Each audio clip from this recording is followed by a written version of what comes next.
Bonjour à tous et félicitations si vous êtes en vie. Oppenheimer, le nouveau Christopher Nolan, d'une durée de 3 heures et d'un budget de 100 millions de dollars, qui actuellement cartonne. C'est une surprise un peu pour tout le monde.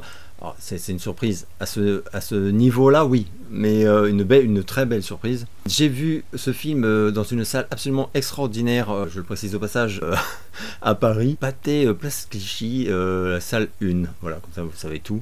Mais vraiment, qualité, image, son, tout ça, j'étais assez scotché. Bref, qu'ai-je pensé de ce film et surtout, de quoi parle-t-il? Alors, comme je sais que vous avez été abreuvé de retour sur Oppenheimer, je vais essayer d'être assez rapide et de surtout m'orienter sur mon ressenti. En gros, on va suivre, non pas la vie de Robert Oppenheimer, mais vraiment la période de sa vie qui a conduit au projet Manhattan et donc à la création de la première bombe atomique et aussi de ce qui en a découlé. Alors voilà, je vais évidemment absolument rien spoiler. C'est adapté d'un bouquin que je n'ai pas lu, qui paraît-il est extraordinaire.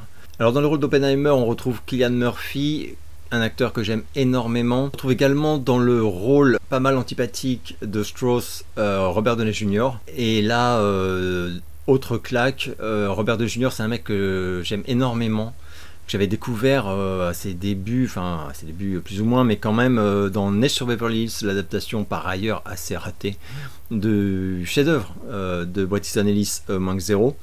Et depuis, carrière vraiment compliquée jusqu'à l'apothéose Iron Man, mais qui s'est vite changé en piège. Et voilà. Et là, on est un peu ému, enfin moi en tout cas, de le voir enfin s'en extirper pour un rôle vraiment haut de gamme, quoi. Et il est glaçant. Il y a des scènes réellement, c'est saisissant, quoi.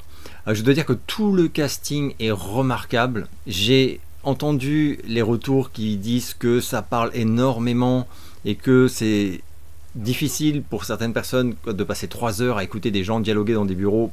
J'exagère un peu, mais pas tant que ça, oui, factuellement. Et alors, oui, c'est sûr, il faut le sentir. En fait, disons que c'est pas le film que tu vas voir le soir quand t'es crevé ou je sais pas quoi. Faut se sentir un peu en forme, d'être attentif, parce que par contre, ok, ça parle énormément, mais ça parle pas pour rien dire. Pour peu que tu rentres dedans, tu es assez vite happé. Moi, j'étais vraiment complètement cueilli. Je dois dire, pour ceux qui ne le sauraient pas, que Christopher Nolan, c'est pas un réal que j'adore. J'ai beaucoup aimé Inception, beaucoup aimé Interstellar, pas du tout aimé sa trilogie Batman, alors vraiment pas du tout. J'ai pas trouvé que les films étaient mauvais, mais ils ne m'ont pas plu du tout. Tenet, j'ai détesté. Je trouve que ça, là, pour moi, c'était ratage total. Enfin, ce n'est que mon avis. Donc voilà, tout ça pour dire que je suis vraiment pas un fanboy de Nolan, mais il y a un talent qui est absolument indiscutable, une vision, des ambitions. Enfin, c'est un mec très important de toute façon. Là, on pourrait dire que c'est le film de la maturité. Alors, je plaisante, mais en fait, vraiment, il y a quelque chose dans la retenue, en fait. Franchement, là, il y a une classe, quoi, dans ce film. Comme, de mon point de vue, pour moi, en tout cas, il n'y avait pas encore eu dans ses œuvres. On sent le génie du réal, quand même. Il y a des scènes, donc je spoil pas, mais bon, la scène, évidemment, du test est extraordinaire. Il y a des gens qui racontent pourquoi elle est extraordinaire. Moi je trouve ça un peu dommage parce que moi par exemple je l'ignorais et du coup j'ai été complètement impressionné mais surtout désarçonné quoi au moment de cette scène parce que moi j'avais aucune idée des choix de Nolan sur la réal, sur cette scène de test. Donc voilà, donc moi je ne serai pas celui qui vous aura spoilé pourquoi cette scène est géniale, mais elle est absolument incroyable et elle est très culottée. Voilà, c'est l'inverse de ce à quoi vous attendez. Il y a à plusieurs moments des séquences extrêmement marquantes, totalement Nolan, quoi. Notamment un moment, un discours face à un public euphorique suite au succès engendré par la création de cette bombe atomique. Et on ne voit pas, par contre je peux juste dire qu'on ne voit pas d'image d'Hiroshima. C'est évidemment abordé et de manière incroyablement maligne. Il y a beaucoup de scènes de ce film qui sont en fait des parties d'audition. Alors on en trouve plusieurs en fait, parce qu'il y a eu plusieurs périodes. Et alors ces auditions, il y a des tensions absolument terrible. L'audition où on lui parle d'Hiroshima et des conséquences et de sa conscience de ce qu'il a créé, des retombées et des retombées.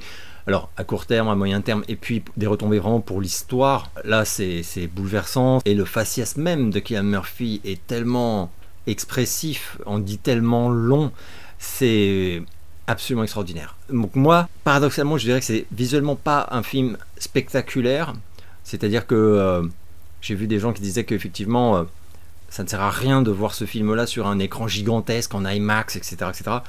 Oui, je vois ce qu'ils veulent dire. C'est-à-dire que je pense qu'effectivement, vu dans de très bonnes conditions à domicile dans 10 ans, le film ne perdra pas grand-chose. Voilà, c'est un peu comme JFK ou des trucs comme ça. Néanmoins, je suis d'accord, oui et non. Parce que, en fait, c'est glaçant.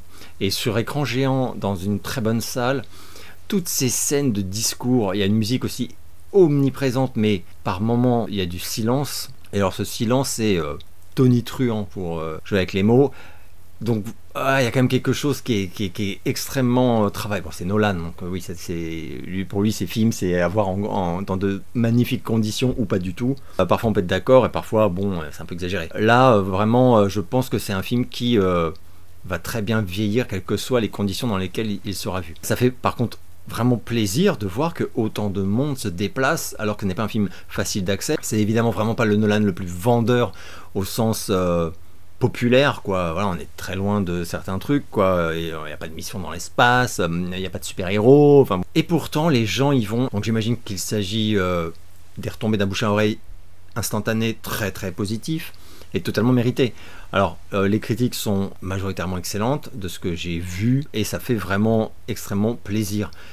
D'autant qu'une fois de plus, comme je le dis, moi je ne suis pas fan, j'étais pas particulièrement impatient de voir ce film, j'étais même un peu méfiant en fait, alors pas sur sa qualité objective, mais sur le fait qu'il m'accroche moi en fait. Eh ben oui, il m'a quand même accroché moi. J'ai eu un tout petit peu de mal au début, c'est vraiment la première demi-heure, mais c'est d'un point de vue narratif, c'est par rapport à ce qui est raconté. Un petit peu mal à rentrer dedans où je me disais, ok. Et après, il y a un premier basculement vers, je dirais, une demi-heure, trois quarts d'heure. Et après, t'es pris, en fait. C'est dur de redescendre. Alors, il y a une construction, c'est quand même Nolan, donc on ne part pas du point A pour aller au point B. Il y a une temporalité qui est chamboulée, et des allers-retours, mais c'est très fluide. C'est extrêmement compréhensible.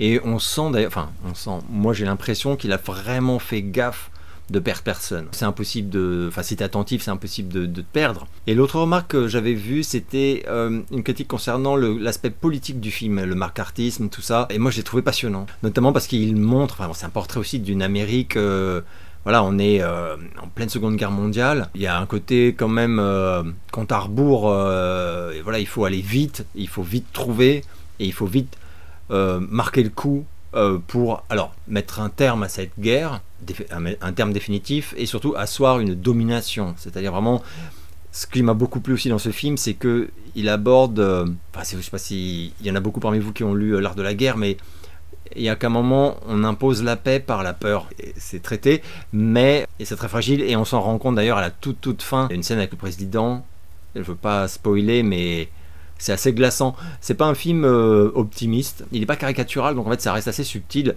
On en retire un peu ce qu'on souhaite en retirer. La conclusion du film, moi je l'ai trouvée extrêmement intelligente, extrêmement subtile, mais elle est assez sombre quand même. Et voilà, je vais m'arrêter là parce que je pense que c'est vraiment typiquement le genre de film où moins on en sait, mieux c'est. J'en savais très peu, je connaissais très mal la vie évidemment de Robert Oppenheimer et j'ai été super heureux de découvrir vraiment pleinement à travers le regard de Nolan. Je dois dire aussi que la façon dont les acteurs sont grimés, Cillian Murphy est grimé, Robert Downey Jr. Encore plus, et c'est extrêmement bien fait. C'est alors encore heureux, on pourrait dire, mais là vraiment c'est remarquable, c'est absolument remarquable. Voilà, et la musique est magnifique aussi, bref. Donc immense recommandation, voilà, c'est vraiment un chouette été quand même je trouve. On a deux gros films, alors on en parle non-stop, donc voilà, il va falloir qu'on passe à autre chose, mais là on est en plein dedans et je trouve que c'est assez réjouissant de voir que, comment dire, dans des univers clairement très différents. On a deux films, de mon point de vue, hein, de grande qualité. Ça change des étés où on se bouffait des trucs de super-héros bidons, moisis. Donc ça fait quand même plaisir, voilà. Et de voir que ça cartonne, quoi, de voir que ces films-là marchent auprès du grand public. J'espère que vous allez bien. Je vous donne rendez-vous très bientôt pour de nouvelles vidéos.